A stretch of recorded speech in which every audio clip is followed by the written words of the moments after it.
Tirupati jail నుండి bullet గాయాలతో తప్పించుకున్న పుష్ప.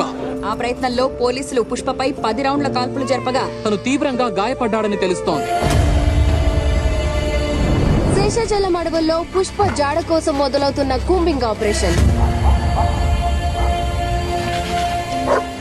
బాగ్రాపేట కొండపై పుష్ప దుస్తులు కనుగొన్న సర్చ్ టీమ్. పుష్ప ఏం చేసి దుడ్డు సంపాదిస్తున్నాడో చెప్తాండారు గానీ సంపాదించిన దుడ్డు ఏం చేస్తున్నాడో చెప్తాండారా? నా కొడుకు గుండె ఆపరేషన్ అంటే పుష్పాన్ని దుడ్డు పంపించినాడు. అందుకే అక్క ఇటు బతుకున్నాడు. మా పిల్ల పెండ్లికి పుష్పాన్ని సాయం చేసినాడు. మాలాటుడికి కూడు పెడతాడాడమ్మా. Breaking news. ఇప్పుడే అందిన సమాచారం. అటవీ ప్రాంతంలో పులుల జాడ తెలుసుకోవడం కోసం ఏర్పాటు చేసిన నైట్ విజన్ కెమెరాలో దొరికిన ఎక్స్క్లూజివ్ దృశ్యాలు ఇప్పుడు మీరు మా సిటీ కేబుల్ స్క్రీన్ మీద చూడబోతున్నారు.